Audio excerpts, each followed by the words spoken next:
नमस्कार, नवभारत टाइम्स में आपका स्वागत है। आज हम चर्चा करते हैं राजस्थान में मचे राजनीतिक घमासान की और बताते हैं कि ये क्या कोई स्क्रिप्ट लिखी हुई है। वैसे मैं कुछ बातें बताऊंगा जिसमें हो सकता है आपको तंज भी लगे, लेकिन वो सच्चाई बिल्कुल सही है।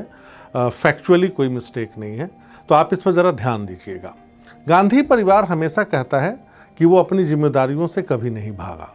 जब भी ज़रूरत हुई कांग्रेस पार्टी के हित में अध्यक्ष पद पर वो काबिज हुए, और अगर पार्टी टूट भी गई तो दूसरी कांग्रेस को असली बना दिया।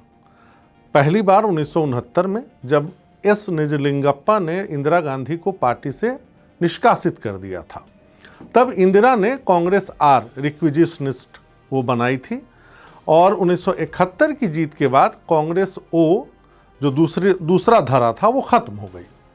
दूसरी बार 1978 में जब इमरजेंसी और संजय गांधी के हस्तक्षेप से आहत होकर पार्टी प्रेसिडेंट ने उस समय के कासु ब्रह्मानंद रेड्डी, उन्होंने इंदिरा को बाहर का रास्ता दिखाया। तब इंदिरा गांधी ने कांग्रेस आई, यानी इंदिरा कांग्रेस बनाई, और बाद में फिर वही हुआ। दूसरा धड़ा धड़ाम से गिर गया और वापस उसका मर्जर हुआ कांग्रेस आई में। तो ये जो स्थितियां थी वो तो विद्रोह वाली थी कि पार्टी के भीतर विद्रोह हुआ, और गांधी परिवार या इंदिरा गांधी दोनों ही केस में उनके खिलाफ संगठन ने एक स्टैंड लिया। लेकिन अगर शांति काल की भी बात करें तो जवाहरलाल नेहरू और इंदिरा गांधी प्रधानमंत्री भी रहीं और पार्टी प्रेसिडेंट भी, ये दोनों रहे। गांधी परिवार के अलावा अगर हम नाम लें कि कौन कौन से थे जो अध्यक्ष बने, तो उसमें सबसे पहले 1948-49 में पट्टाभी सीतारमैया, आज़ादी के बाद की बात मैं कर रहा हूँ। फिर पुरुषोत्तम दास टंडन, UN धेबर, नीलम संजीव रेड्डी, के कामराज, एस निजलिंगप्पा जिसका जिक्र हमने अभी किया, जगजीवन राम जिन्होंने बगावत किया इमरजेंसी के बाद, शंकर दयाल शर्मा, देवकांत बरुआ जो इमरजेंसी के दौरान इंदिरा गांधी के काफ़ी पिट्ठू कहे जाते थे एक तरीके से, और PV नरसिंह राव भी थे। फिर सीताराम केसरी 96 से 98, इसके बाद लगातार फिर से गांधी परिवार इस पद पर काबिज है। लेकिन अगर नरसिंह राव को छोड़ दिया जाए तो बाकियों के समय बतौर PM गांधी परिवार की पकड़ मजबूत रही।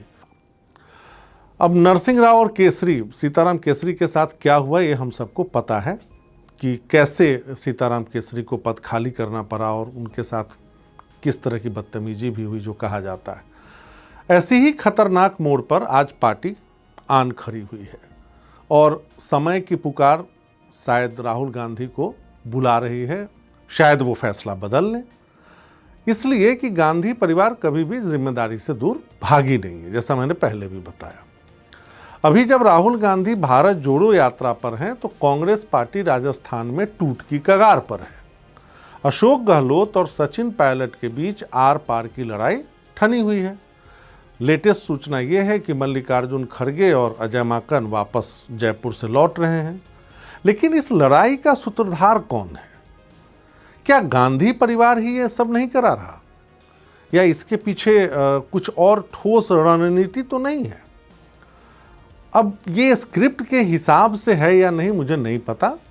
हाँ, कुछ टाइमलाइन से क्लियर हो सकता है, वो मैं आपके सामने रखता हूँ, जिसके बाद मुझे लगता है कि ये इतना सरल नहीं है जितना बताया जा रहा है जो राजस्थान में चल रहा है आज।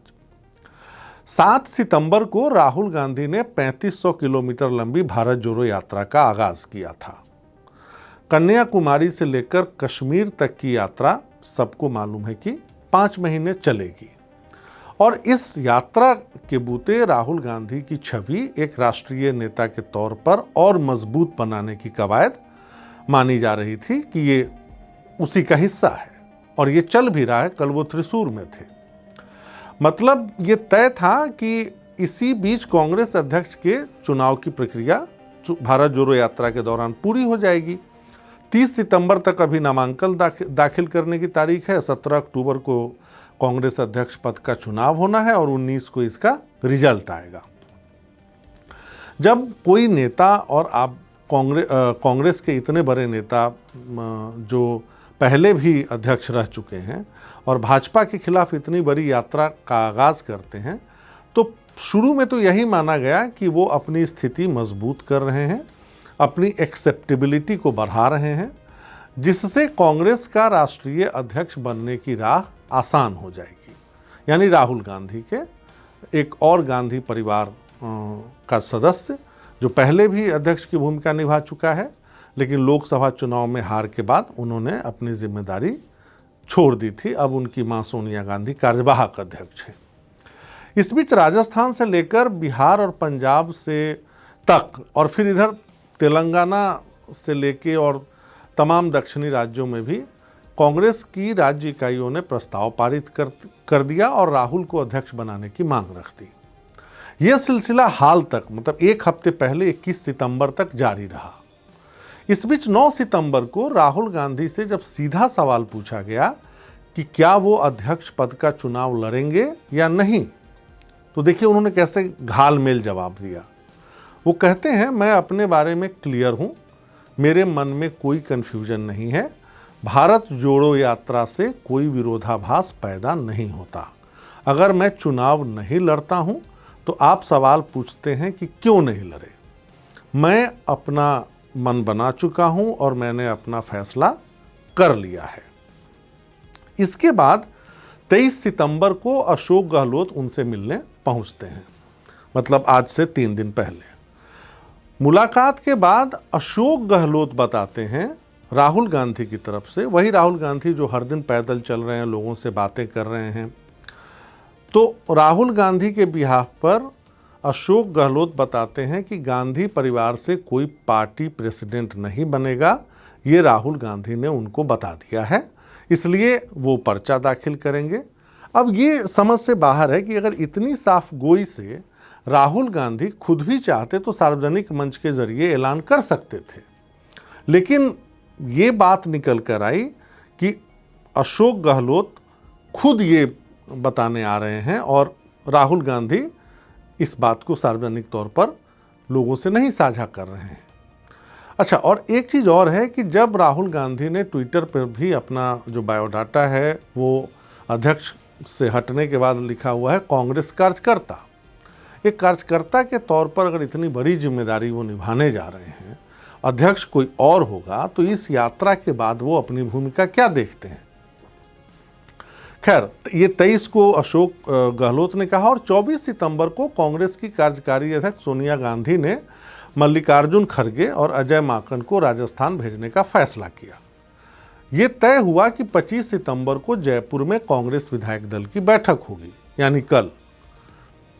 और अब तक 2.5 साल में सचिन पायलट किसी भी विधायक दल की बैठक में हिस्सा उन्होंने नहीं लिया राजस्थान में, क्योंकि बैठक मुख्यमंत्री आवास पर होती रही और संयोग बस उसी दिन जिन जिन दिनों पे ये बैठक हुई पायलट जयपुर से बाहर होते थे। लेकिन 25 सितंबर एक खास तारीख और उम्मीद से लबरेज सचिन पायलट पूरी तरह तैयार थे, जयपुर वो पहुंच भी गए। हाँ, अशोक गहलोत जरूर जैसलमेर गए थे, तनोट माता के मंदिर, वहाँ से आशीर्वाद लेकर वो जयपुर आ रहे थे। तय था कि शाम 7 बजे विधायक दल की बैठक होगी, पर भीतर ही भीतर किसको पता था कि 2020 वाली बगावत का दृश्य हावी होने वाला है।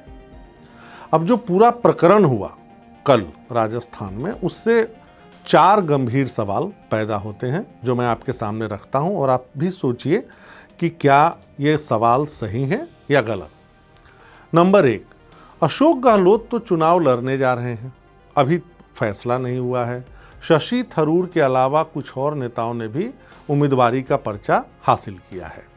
चुनाव 17 सितंबर को है और 17 अक्टूबर को है और परिणाम उसके 2 दिन बाद 19 अक्टूबर को। फिर अभी से राजस्थान का नया सीएम तय करने की क्या जल्दी है? क्या अशोक गहलोत अपनी जीत को लेकर इतने आश्वस्त हैं? क्या अगर लोकतांत्रिक तरीके से कहा जा रहा है कि 28 साल बाद ये चुनाव हो रहे हैं, तो ये इसमें अभी से कैसे हम तय कर लें कि कौन जीतने जा रहा है या अशोक गहलोत का जीतना तय है? नंबर 2, उसी से जुड़ा हुआ एक दूसरा सवाल, क्या अशोक गहलोत गांधी परिवार की तरफ से कैंडिडेट हैं और पार्टी को भीतर ही भीतर ये संदेशा दे दिया गया है कि चुनाव में वोट किसे करना है? ये एक बहुत गंभीर सवाल है, क्योंकि इससे सारी लोकतांत्रिक प्रक्रिया तार तार होती है, अगर ऐसा हुआ है तो। सवाल नंबर 3, विधायक दल की बैठक से पहले ही अशोक गहलोत ने कैसे बता दिया कि इसमें एक लाइन का प्रस्ताव पारित होगा और सोनिया गांधी को अंतिम फैसला लेने के लिए अधिकृत किया जाएगा? ये बहुत दिलचस्प है। अजय माकन होटल में हैं, मल्लिकार्जुन खड़गे होटल में बैठे हैं, विधायक दल की बैठक में हिस्सा लेने से दूर जैसलमेर जा रहे हैं अशोक गहलोत, लेकिन वो बताते हैं पत्रकारों को कि विधायक दल की बैठक में होगा क्या, जबकि हम सबको पता है अभी कि विधायक दल की बैठक तो हो ही नहीं पाई। खैर, विधायक दल की बैठक से पहले 5 बजे शांति धारीवाल के घर पर बंगला नंबर 4 पर गहलोत समर्थकों की बैठक होती है। एक बड़ा सवाल यह है कि जब 7 बजे केंद्र आला कमान की टीम के साथ विधायक दल की बैठक बुलाई गई थी, तो फिर गहलोत समर्थकों की अलग से बैठक क्यों बुलाई गई? इसके पीछे क्या राज है? खैर, ये 4 सवाल बहुत मौजूद हैं जिसका जवाब मिलना चाहिए। अजय माकन ने आज कोशिश की उन सवालों के जवाब देने की, लेकिन उससे कोई क्लैरिटी नहीं मिल पाई कि आखिर अशोक गहलोत चाहते क्या हैं। क्या उनके मन में ये है कि चुनाव में अगर उनकी हार होती है फिर भी उनके लिए जयपुर में एक कुर्सी सुरक्षित रहे? कुछ भी हो, लेकिन ये तो तय हो गया कि इसमें कांग्रेस पार्टी की किरकिरी हो गई। गहलोत समर्थक लगभग 70 विधायकों ने कहा जा रहा है कि इस्तीफे सौंप दिए हैं। वे गहलोत या उनके समर्थक को ही नया सीएम देखना चाहते हैं। रिपोर्ट्स के मुताबिक सचिन पायलट और अशोक गहलोत को भी अब दिल्ली बुलाया गया है। मतलब सीन वही जुलाई 2020 वाला है, जब पायलट ने विद्रोह किया था और उनके बगावत को शांत करने के लिए गांधी परिवार ने दिल्ली में बैठक बुलाई थी।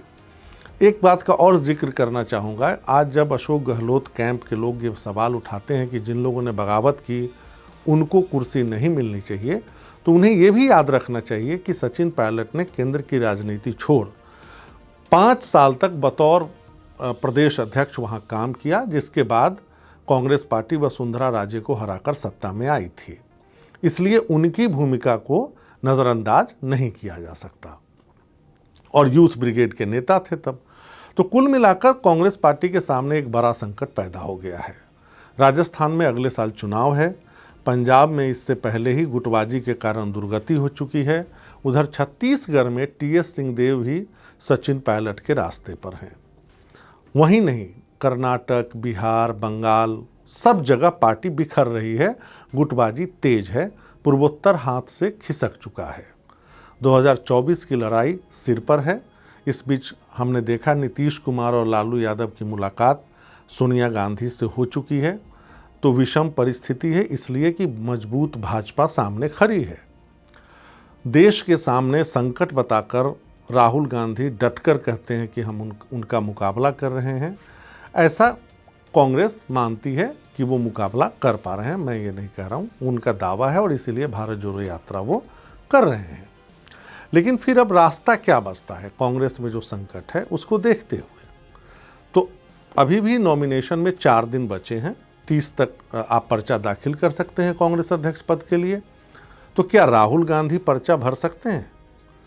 या पार्टी में संकट अगर बढ़ता गया तो चुनाव से ठीक पहले ये भी हो सकता है कि सारे उम्मीदवार बैकआउट कर लें और राहुल का रास्ता साफ कर दें।